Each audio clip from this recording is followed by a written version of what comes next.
হলোটা কি বাংলায় বলুন তো? দিল্লির ক্রাইম ব্রাঞ্চ থেকে ফোন আসছে সরাসরি বাঁকুড়ার শহরে। খবরটা কি সত্যি? খবরটা কি জানতে নেই? বিষয় নিয়ে কেন এলাম জানেন? আজকের দিনে দাঁড়িয়ে পশ্চিমবঙ্গটা কেমন চলছে এই টুকরো টুকরো খবরগুলো জেনে রাখা দরকার। ভুয়ো ফোন কিন্তু আসছে। কার কাছে আসছে? খোদ কাউন্সিলরদের, 3 জন কাউন্সিলরের কাছে ফোন এসছে। কি ফোন এসছে? যে আপনার নাম দিল্লি বিস্ফোরণের সঙ্গে যুক্ত, এবং তারপর তাকে থ্রেট, মানে প্র্যাকটিক্যালি থ্রেট কল দেওয়া হচ্ছে। অর্থাৎ এইবার তাকে ডিজিটাল অ্যারেস্টের মধ্যে নিয়ে যাওয়া হবে। এমনকি সেখানকার বাঁকুড়া শহরের যিনি ভাইস চেয়ারম্যান, তার কাছেও পর্যন্ত ফোন এসছে যে আপনার কোথা থেকে বলছেন। যখন যে প্রশ্ন করা হয়েছে বলেছে আমি বিধাননগর থেকে বলছি। আবার একজন তৃণমূলের বলবো না, বাঁকুড়ার নির্দল কাউন্সিলর, সেই বাঁকুড়ার নির্দল কাউন্সিলর, তার কাছে ফোন এসছে। সেখানে ফোন এসছে কি?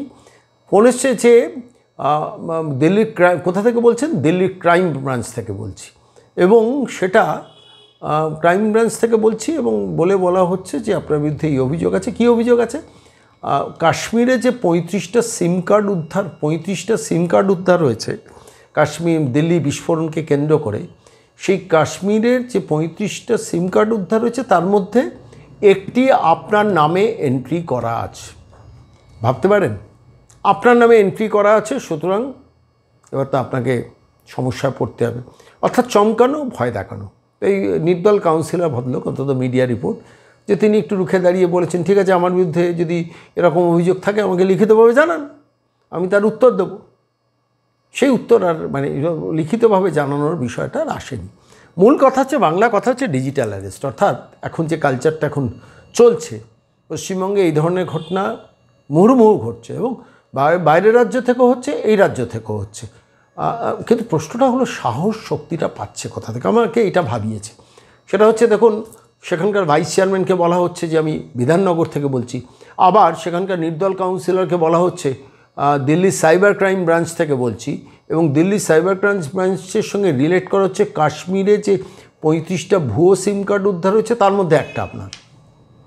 এবার যে কোনো মানুষ স্বাভাবিকভাবে, ধরুন আপনি বা আমি বা যেই হোক না কেন, হঠাৎ যদি এরকম কোনো ফোন আসে এবং তাদের বলা হয় যে আমি দিল্লির ক্রাইম ব্রাঞ্চ থেকে বলছি, 35টা সিম কার্ডের ভুয়ো সিম কার্ডের মধ্যে আপনার নাম আছে, ইনিশিয়ালি তো আপনিও ঘাবড়াবেন, আমিও ঘাবড়াবো, যে কোনো মানুষ ঘাবড়াবেন যে সত্যি কি আমার, কেন তো ভুয়োর যুগ, ফলে তো ভুয়ো ইস্ট জর্জিয়া বিশ্ববিদ্যালয় হয়, ভুয়ো বিভিন্ন ধরনের ডিগ্রি, ডিপ্লোমা, ডাক্তার, শিক্ষক, এ রাজ্যে তো অবাক হওয়ার কিছু নেই। ফলে তো এই ধরনের আমার সিম কার্ড ব্যবহার করে কেউ সত্যি কাশ্মীরের কেউ সিম কার্ড তুলেছে কিনা, বা আমার এখান থেকে আমার পার্টিকুলার সিম কার্ড তুলে নিয়ে কাশ্মীরে ব্যবহার হয়েছে কিনা, কিংবা দিল্লির বিস্ফোরণে ব্যবহৃত হয়েছে কিনা, ইনিশিয়ালি যে কোনো মানুষের কাছে ফোন এলে এইগুলোই কিন্তু তিনি ভাবতে থাকবেন। তো যাই হোক, শেষ পর্যন্ত বাঁকুড়ার সাইবার ক্রাইম ব্রাঞ্চে ওখানকার ভাইস চেয়ারম্যান লিখিতভাবে অভিযোগ জানিয়েছেন। 3 জন কাউন্সিলরের মধ্যে সম্ভবত 3 জন মহিলা কাউন্সিলরের কাছে ফোন এসছে, আর একজন নির্দল কাউন্সিলরের কাছে ফোন এসছে। পুরো বিষয়টা যদি সামগ্রিকভাবে বিশ্লেষণ করা যায়, আপনারা একটু খেয়াল করে দেখুন, সব কাউন্সিলর, মানে ভাইস চেয়ারম্যান তিনিও তো কাউন্সিলর, 5 জন কাউন্সিলরের কাছে ফোন এসছে। বাংলার বাইরের কেউ এই ঘটনাটা ঘটালে একটা পার্টিকুলার শহর বাঁকুড়া, সেই বাঁকুড়া সেই মিউনিসিপ্যালিটির ভাইস চেয়ারম্যান, 3 জন কাউন্সিলর, একজন নির্দল কাউন্সিলর, আমি হিসেব করে দেখছিলাম প্রায় 5 জন কাউন্সিলরের কাছে ফোনটা গেছে। তো এই মানে তারা আইডেন্টিফাই করেছেন, টার্গেট করেছেন এবার যে বাঁকুড়া শহরটাকে ধরে আমরা অপারেট করি, এবং এই শহর অপারেট করতে গিয়ে এই কাউন্সিলরদের ফোন, ভাইস চেয়ারম্যানের ফোন, নিশ্চয়ই এতে নেট থেকে তারা হয়তো পেয়ে গেছেন। প্রশ্ন হচ্ছে, একটা শহরে 5 জন কাউন্সিলরকে ভয় দেখানোর এই যে প্রবণতা, সাধারণ মানুষ বাংলায় কীভাবে বেঁচে আছেন একটু ভাবুন তো।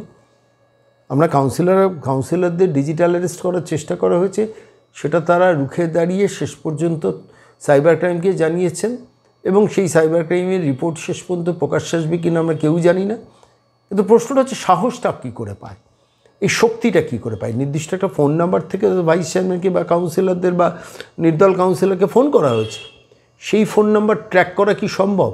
সেখানে কি ব্রেক করা সম্ভব? যারা করেছে, নির্দিষ্ট যে ফোন নাম্বার থেকে করা হয়েছে সেই ফোনে তো নিশ্চয়ই তার ভোটার কার্ড, আধার কার্ড দিয়ে সেই সিমটাকে তোলা হয়েছে। তো সেই সিম কার্ড যদি তোলা হয়ে থাকে তাহলে সেই নির্দিষ্ট ফোনকে ট্র্যাক করে সাইবার ক্রাইম কি পারবে ক্র্যাক করতে? আমাদের নজর থাকবে সেদিকে। আর আপনাদের নজর থাকুক প্রতিদিন খবরটা কি জানতেন সেগমেন্টে, যে খবর নিয়ে কেউ আলোচনা করে না। বড় তথাকথিত বড় সংবাদ মাধ্যম এত বড় একটা খবর নিয়ে সেভাবে চর্চা করে না। আমার মনে হলো আজকের এই প্রতিবেদনে আপনাদের জানানো দরকার। সতর্ক থাকুন, সচেতন থাকুন। কোনোভাবে এই জাতীয় ভয় দেখানো থাকলেই সরাসরি সাইবার ক্রাইমকে জানান, এবং শেষ পর্যন্ত সাইবার ক্রাইম প্রকাশ্যে জানাক যে we have arrested this persons. তা নাহলে এই বিষয়টা থামবে না। আপনি ভাবুন, বাঁকুড়া মধ্যবঙ্গের একটা পুরো অঞ্চল, কলকাতা শহর নয়, সেইখানে খোদ কাউন্সিলরদের চমকানো হচ্ছে, ভাইস চেয়ারম্যানকে চমকানো হচ্ছে, নির্দল কাউন্সিলরকে চমকানো হচ্ছে, মহিলা কাউন্সিলরদের চমকানো হচ্ছে। শুধু একটা কথাই বলবো, কী যুগ পড়লো বলুন তো। আসলে অপরাধীরা জানেন যে শেষ পর্যন্ত আমাদের কেউ কিছু করতে পারবে না, টিকি ছুঁতে পারবে না। দুর্ভাগ্যের, দুঃখের, লজ্জার, কিন্তু সবাই সতর্ক থাকুন।